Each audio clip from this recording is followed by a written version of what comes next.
Now, when we talk about managerial skills, these are the core managerial skills which are desirable for the frontline managers, middle level managers, and the top level managers. But the combination of these skills will vary as you go from the front line to the top level position. Now, when you see managing human capital, it means you have to manage the people under you. Inspiring commitment means you have to give them some task and you have to be committed towards the client, towards the work, and you have to finish the task on time. For that, you require work to be done by a given set of persons, and for that, you would be supervising them. Managing change means if there is any change in technology, any change in process, any change in the work culture, any change in the system, that manager has to take care of. Structuring work and getting things done, it is also very important. So you need to constantly revise and check the overall outcome in terms of efficiency and effectiveness, and based on that you need to structure the work and get the things done from others. Facilitating the psychological and social context of work, it also means how psychologically one person is getting affected because of the job, because of the location, because of the external characteristics which might influence his working style. For example, people in ITs, especially the ITES and KPOs and BPOs, those who work in night shift, they tend to work in night and then they tend to sleep in the day. Their entire body cycle gets changed. So is there any impact on the change in the work timings on the health, that you need to constantly assess, and then you need to constantly rotate the shift in such a way that one person should not get that feeling that I always get the night shift. So while rotating, you can keep that particular motivation level high, at the same time you can keep the involvement high. So you need to understand all those psychological aspects as well. By providing the personal protective equipments, you provide the safety to the people. Not only that, once they are feeling safe, they contribute more towards the organization and their productivity is high. So manager has to always ensure all such kind of things. Then using purposeful networking. Purposeful networking means for a given purpose you will be forming a team. It is not for some any informal reasons, like as we do in case we have planned a party, we tell our colleagues or friends that this weekend we will be going outside and we will have fun. So such kind of things are not a purposeful from the organization's context.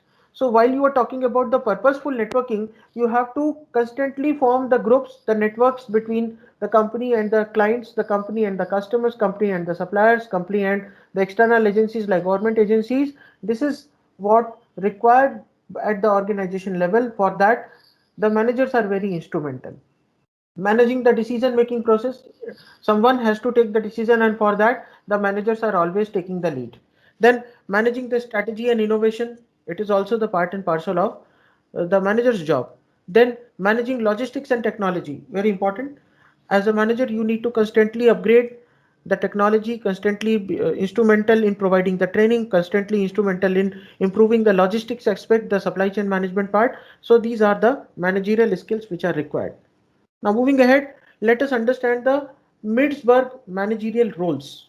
According to Mintzberg, he concluded that the managers perform 10 different highly interrelated roles or set of behaviors. These 10 roles are primarily classified into three heads. These are interpersonal roles, informational roles, and decisional roles. So let us understand what interpersonal, informational, and decision roles are. When we talk about interpersonal roles include the figure head, the leader, the listening part.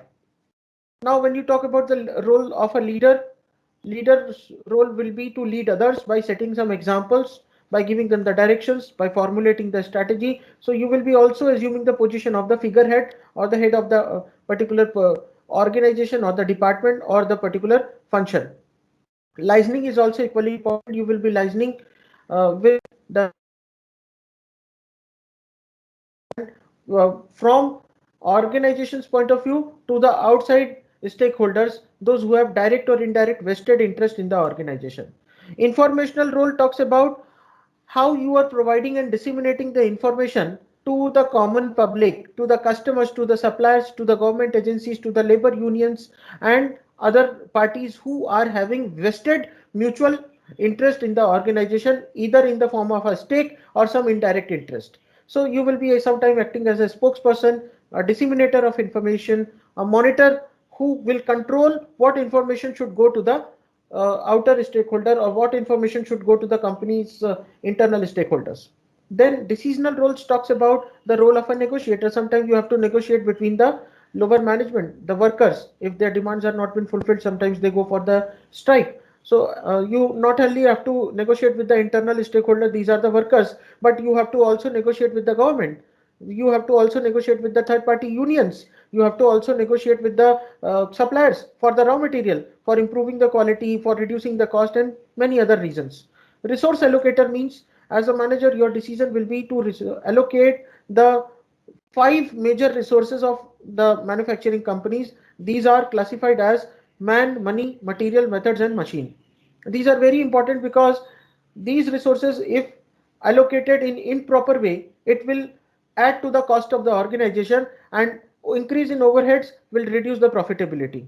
Then disturbance handler is very important. You need to constantly check if there is any kind of disturbance because of the operations, because of the human issues, or because of any other issues. If the conflicts are arising, you need to take care of that, and you need to handle that rationally.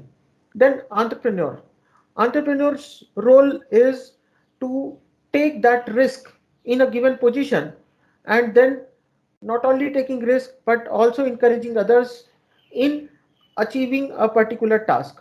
So these are the three different roles as classified by Mintzberg, and these three are actually classified under 10 different highly interrelated roles or set of behaviors. So when you want to explain the Mintzberg managerial role, you have to remember these three major roles. Under these three major roles, the 10 interrelated roles or set of behavior are being classified. So these are interpersonal, informational, and decisional roles. Now, when you look at it further in detail, what is meant by interpersonal relationship? So associated role would be the figurehead, the listening part, and the leader. So the supervisory function over here will be that of giving instructions, passing instructions to others. Supervisory competencies which are required for this particular interpersonal role would be building the teams, communicating, acting assertively and positively for certain things, then influencing others to get the things done. So these are the roles and the competencies against the interpersonal relationship. The next one is the information processing. Information processing covers the associated roles as monitoring, disseminating, and a role of a spokesperson. Now, supervisory functions associated with this would be actually the monitoring part. Here you are actually monitoring what is going on in the organization, whether it is as per the plans and strategies or not. Now, for this purpose, the competencies which are being desirable are focusing on the results. You should be result oriented. Your focus should be on the results as well as on the process, and searching for the information. The useful information would help you to further monitor and control the entire business process in an efficient and effective manner. And finally, the significant decision making. For that, the associated roles are improver changer, the disturbance handler, resource allocator, and the negotiator. Supervisory functions which are associated with it are allocating, planning, and scheduling, allocation of resources, planning of resources, and scheduling of resources. These are man, money, material, methods, and machine. Now, supervisory competencies associated with it are thinking and taking the decisions, behaving ethically, and managing the self.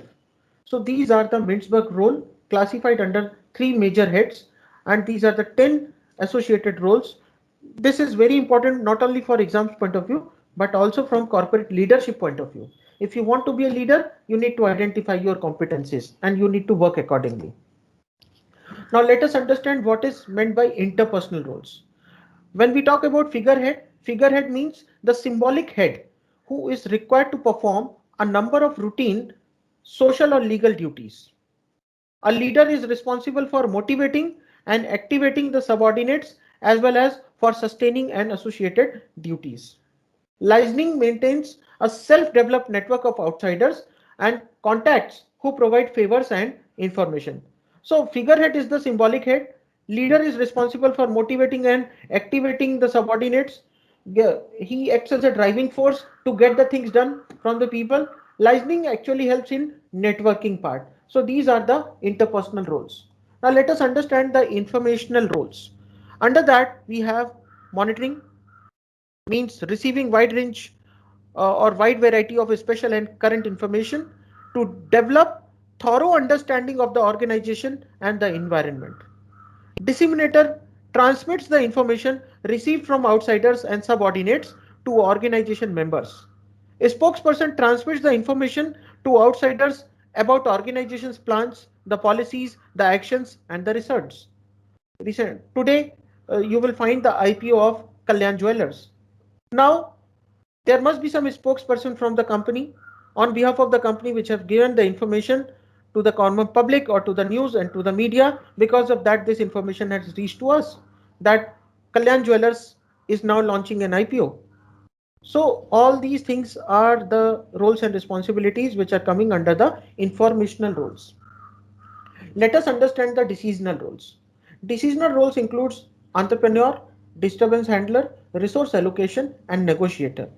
Entrepreneur roles are searching the information internally and externally for the opportunities, initiating the projects to bring about the change in the organization. Disturbance handler is responsible for correcting action when the organization faces important unexpected disturbances because of lockdown, because of public unrest, because of the strike, and because of some similar other things. Resource allocation means the person is responsible for allocation of resources and thereby making for the scope for approving or the significant decisions in the organization. Then negotiator is also responsible for representing the organization at major negotiations. For example, when you have to negotiate with the government related to the tax, that time the negotiator will play a role. When you have to negotiate regarding the bonus, gratuity, perks, incentives to be given to the blue collar worker, the negotiator will play a very crucial role. When you have to negotiate with the third party agencies, the suppliers, negotiator will play a very crucial role.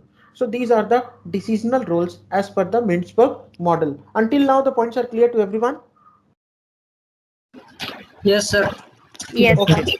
sir. Okay. Yes, sir. Now fine.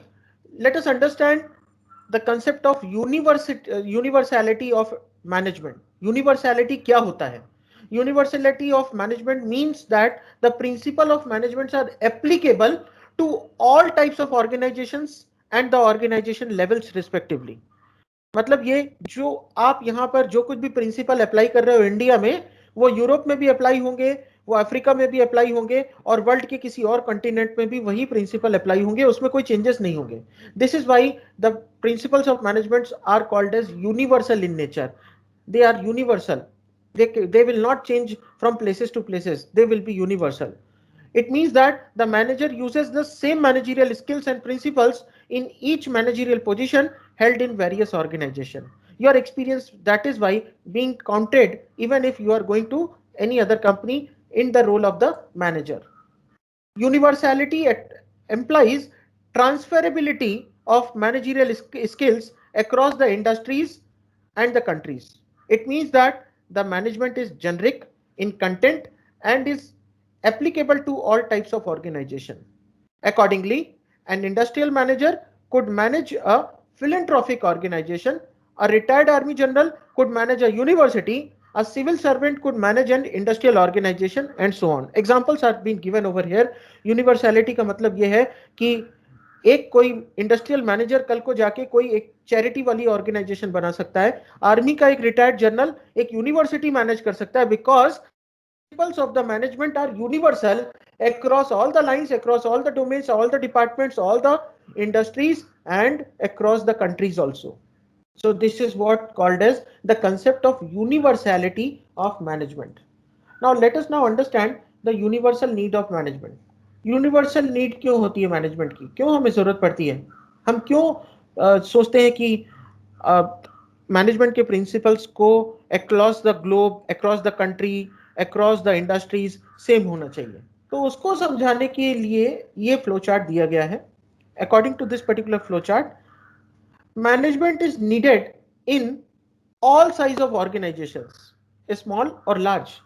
आपकी company में 2 लोग हैं या आपकी company में 100 लोग हैं या 1 लाख लोग हैं, irrespective of the size of the organization, you require management. आप ये नहीं कह सकते because the size is very less, we don't require the principles of management, we don't require any management at all. The management will be there even if only 2 to 3 people are working and they are performing their functions. Even though that will not be a larger organization, but still the management will be applicable over there. The next point is large organization. Why large organization needs management? Because as you see, in large organization, the work culture is very complicated, complex work structure and changing roles are there. Because of that, everyone has to be aligned with that particular common objective. And for that purpose, you need the management. The workers are having the clear set goals for which they are being time to time guided by the supervisors.